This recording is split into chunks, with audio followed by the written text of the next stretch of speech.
Hi friends, ఈరోజు mini vlog ఏంటంటే మనం చిన్నప్పుడు 1 రూపీకి కొనుక్కునే మురుకులు అనమాట. ఈ స్నాక్స్ అసలు మన పిల్లలు మర్చిపోయినరు ఫ్రెండ్స్. ఎందుకంటే మనం చిన్న ఉన్నప్పుడు ఇవి తినే పెరిగినాము. బట్ ఇప్పుడు ఏమైనా ప్యాక్డ్ స్నాక్స్, చిప్స్ అని అవని బాగా అలవాటు అయిపోయింది పిల్లలకి. బట్ మనం చిన్నప్పుడు ఏవైతే తిని పెరిగామో అవి మనం ఇంట్లోనే మన పిల్లలకి ఇలా చేసి పెడితే హైజీనిక్గా ఉంటుంది, అలాగే హెల్తీగా పెట్టవచ్చు పిల్లలకి. చూడండి ఎంత క్రిస్పీగా వచ్చాయో, చూసారా? మీరు కూడా ఒకసారి ట్రై చేయండి ఫ్రెండ్స్. ఈ రెసిపీది ఫుల్ వీడియో లింక్ ఇస్తాను నేను, ఒకసారి చెక్అవుట్ చేయండి ఫ్రెండ్స్. ఎంతమందికి ఇలా చిన్న ఇష్టమో కామెంట్ బాక్స్లో కమెంట్ చేయండి friends.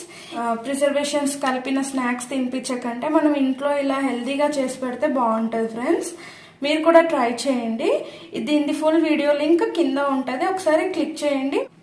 Thank you for watching.